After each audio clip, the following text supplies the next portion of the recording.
Assalamualaikum warahmatullahi wabarakatuh. Alhamdulillahirrabbilalamin.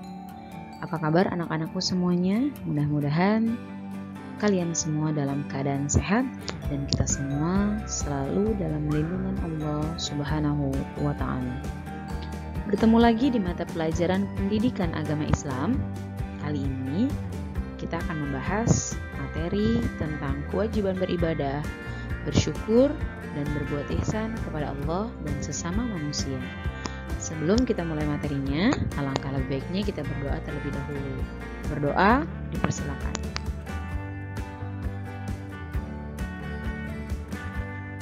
Berdoa selesai. Silahkan disimak materinya.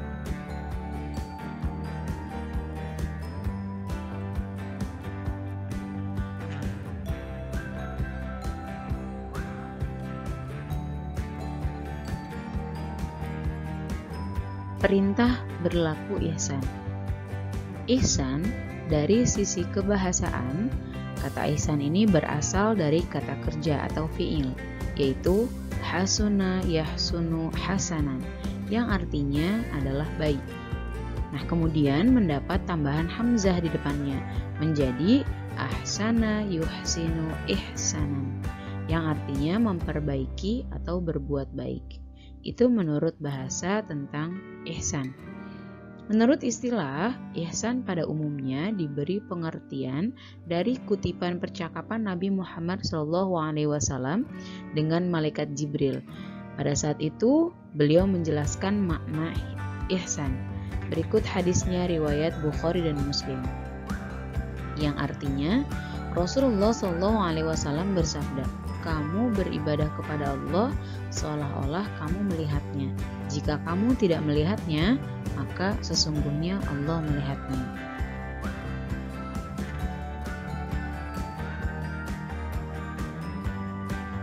Berikutnya adalah dalil-dalil atau ayat-ayat Al-Quran dan terjemahnya yang mengandung perintah berlaku ihsan, baik ihsan kepada Allah dan ihsan kepada sesama manusia, yang terdapat di dalam surat Al-Luqman ayat 13 dan ayat 14.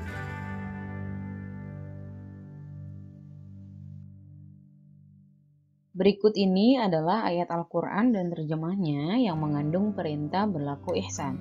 Terdapat di surat Al-Luqman surat ke-31 ayat ke-13 yang berbunyi, A'udzu billahi minasyaitonir rajim. Bismillahirrahmanirrahim.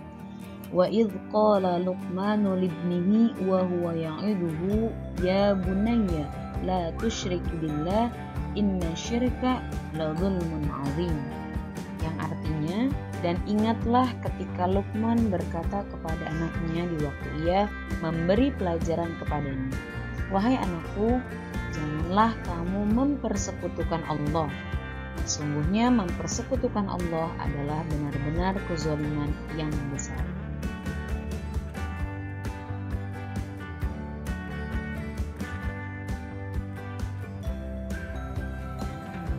Selanjutnya surat Al-Luqman ayat ke-14 yang berbunyi, wa wasaynal insana biwalidayhi hamalathu ummuhu wahnan ala wahnin wa fisaluhu fi 'amaini an ishkur li wa liwalidayhi ilayyal masir. Dan kami perintahkan kepada manusia untuk berbuat baik kepada dua orang ibu bapaknya. Ibunya telah mengandungnya dalam keadaan lemah yang bertambah-tambah dan menyapinya dalam 2 tahun. Bersyukurlah kepadaku dan kepada dua orang ibu bapakmu. Hanya kepadakulah kembalimu. Shadaqallahul azim.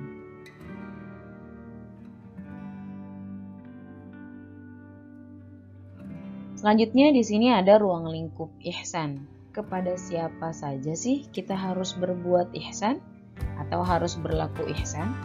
Dilihat dari objeknya atau pihak-pihak yang berhak mendapatkan perlakuan baik atau perlakuan ihsan dari kita harus berbuat ihsan dulu kepada Allah Subhanahu wa ta'ala sebagai sang pencipta dan juga kepada seluruh makhluk ciptaan-ciptaannya. Sebagaimana sabda Rasulullah SAW yang artinya sesungguhnya Allah telah mewajibkan berbuat ihsan atas segala sesuatu.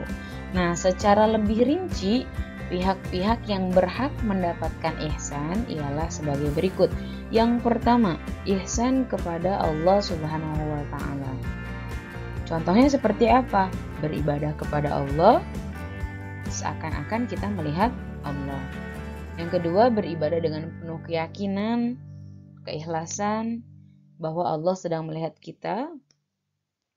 Kondisi ini lebih rendah tingkatannya daripada tingkatan yang pertama. Kenapa? Karena sikap ihsannya didorong dari rasa diawasi dan takut akan hukuman. Nah, kedua jenis ihsan inilah yang akan mengantarkan pelakunya kepada puncak keikhlasan dalam beribadah kepada Allah Subhanahu wa taala. Makanya tidak ada beribadah itu jauh dari motif riya atau kesombongan.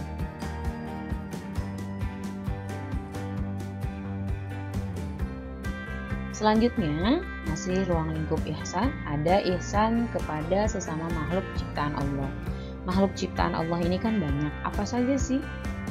Meliputi dari ihsan kepada kedua orang tua kita, ihsan kepada kerabat karib, ihsan kepada anak yatim, ihsan kepada fakir miskin, ihsan kepada tetangga, kepada tamu, ihsan kepada karyawan atau pekerja, ihsan kepada sama manusia, ihsan kepada binatang, ihsan kepada alam sekitar.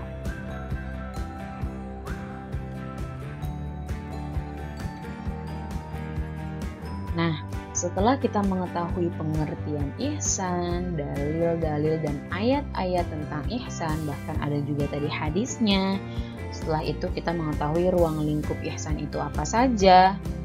Sekarang yang akan kita bahas adalah hikmah dan manfaat yang bisa kita ambil dari ihsan tersebut. Hikmah dan manfaat ihsan. Kebaikan akan berbalas kebaikan. Jazaul ihsan ilal ihsan, itu yang terdapat di dalam Al-Quran. Berbuat ihsan adalah tuntunan kehidupan kita, karena tidak ada manusia yang dapat hidup sendiri. Maka Allah menjadikan saling berbuat baik sebagai sebuah keniscayaan. Kenapa seperti itu? Karena berbuat ihsan atau berbuat baik kepada siapapun akan menjadi stimulus terjadinya balasan dari kebaikan yang sudah kita lakukan. Demikianlah Allah Subhanahu wa taala membuat sunnah atau aturan bagi alam ini. Ada jasa, ada balas. Semua manusia diberi nurani untuk berterima kasih dan keinginan untuk membalas budi yang baik.